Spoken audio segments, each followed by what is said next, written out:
من الشيطان الرجيم بسم الله الرحمن الرحيم ألم تر إلى ربك كيف مد الظل ولو شاء لجعله ساكنا ثم جعلنا الشمس عليه دليلا ثم قبضناه إلينا قبضا يسيرا وهو الذي جعل لكم الليل لباسا والنوم سباتا وجعل النهار نشورا صدق اللہ العظیم۔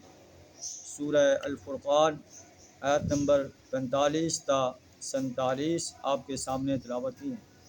ان آیات کے اندر اور اس پورے رکوع کے اندر اللہ تعالیٰ مناظر قدرت بیان فرما کر انسانیت کو خبردار کر رہا ہے کہ یہ سورج اور چاند، یہ سائے، رات اور دن، آسمان سے پانی کا برسنا، زمین پر نباتات کا پیدا ہونا، یہ اللہ کی وحدانیت پر دلالت کر رہا ہے۔ قریش مکہ اور پوری انسانیت کو خبردار کیا جا رہا ہے کہ تم بھی ان مناظر قدرت سے سبق حاصل کرو اور اللہ کے آگے اپنے آپ کو جھکا دو، اللہ کی پرستش کرو، اللہ کی بندگی اور غلامی اختیار کرو، اللہ کی اطاعت کرو، اللہ کی حاکمیت کو تسلیم کرو، اس کی حاکمیت کو قائم کرنے کے لیے اپنا کردار ادا کرو۔ آیات کا ترجمہ کچھ اس طرح ہے: الم تر الی ربک کیف مد الظل، کیا تم نے دیکھا نہیں کہ تمہارا رب کس طرح سایہ پھیلاتا ہے؟ ولو شاء لجعلہ ساکنا، اگر اللہ چاہتا تو اسے دائمی سایہ بنا دیتا۔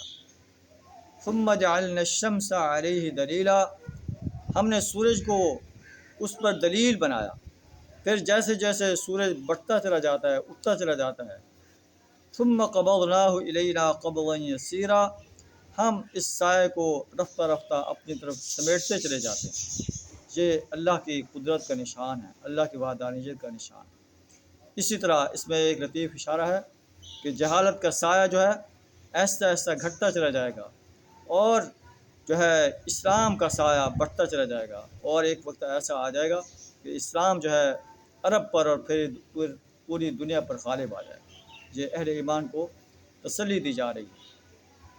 وَهُوَ الَّذِي جَعَلَ لَكُمُ اللَّيْلَ لِبَاسًا وَالنَّوْمَ سُبَاتًا، اللہ وہ ہستی ہے جس نے رات کو تمہارے لباس، دن کو سکون موت، رات کو سکون موت نا، رات کو تمہارے لیے لباس، والنوم سباتا، نیند کو سکون موت، وجعل النہار نشورا، اور دن کو جی اٹھنے کا وقت بنایا۔ وَهُوَ الَّذِي أَرْسَلَ الرِّيَاحَ بُشْرًا بَيْنَ يَدَيْ رَحْمَتِهِ، وہ اللہ ہی ہے جو اپنی رحمت کے آگے آگے ہواؤں کو بشارت بنا کر بھیجتا ہے۔ اور پھر ہم نے آسمان سے پاکیزہ پانی نازل فرمایا تاکہ مردہ زمین کو زندہ کر دے، جنہیں ہم نے چوپائے، اور جو ہے اپنی مخلوق سے بہت سے جانوروں کو جو ہم سیراب کرتے ہیں۔ وَلَقَدْ صَرَّفْنَاهُ بَيْنَهُمْ لِيَذَّكَّرُوا، ہم نے اس کرشمے کو بار بار ان کے سامنے لایا ہے تاکہ یہ نصیحت حاصل کریں، لیکن اکثر لوگ جو ہے انکار کا رویہ اختیار کرتے ہیں۔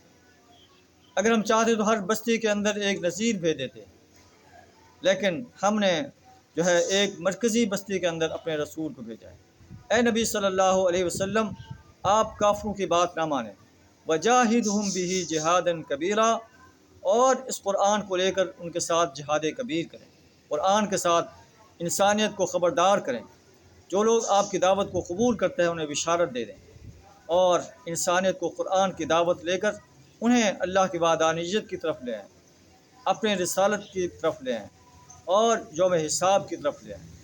وَهُوَ الَّذِي مَرَجَ الْبَحْرَيْنِ، اللہ وہ ہستی ہے جس نے دو سمندروں کو ملا رکھا ہے۔ هَذَا عَذْبٌ فُرَاتٌ وَهَذَا مِلْحٌ أُجَاجٌ، جو ہے ایک طرف لذیذ اور شیریں پانی ہے، دوسری طرف کڑوا پانی ہے، اور دونوں کے درمیان ایک رکاوٹ حائل ہے، اور یہ رکاوٹ انہیں گڑبڑ ہونے سے روکے ہوئے ہے۔ یہ اللہ کی وحدانیت پر دلالت کرے۔ اللہ وہ ہستی ہے جس نے انسان کو پانی سے پیدا کیا، اس کا نسب اور سسرال بنائے۔ اللہ ہر چیز پر قادر ہے۔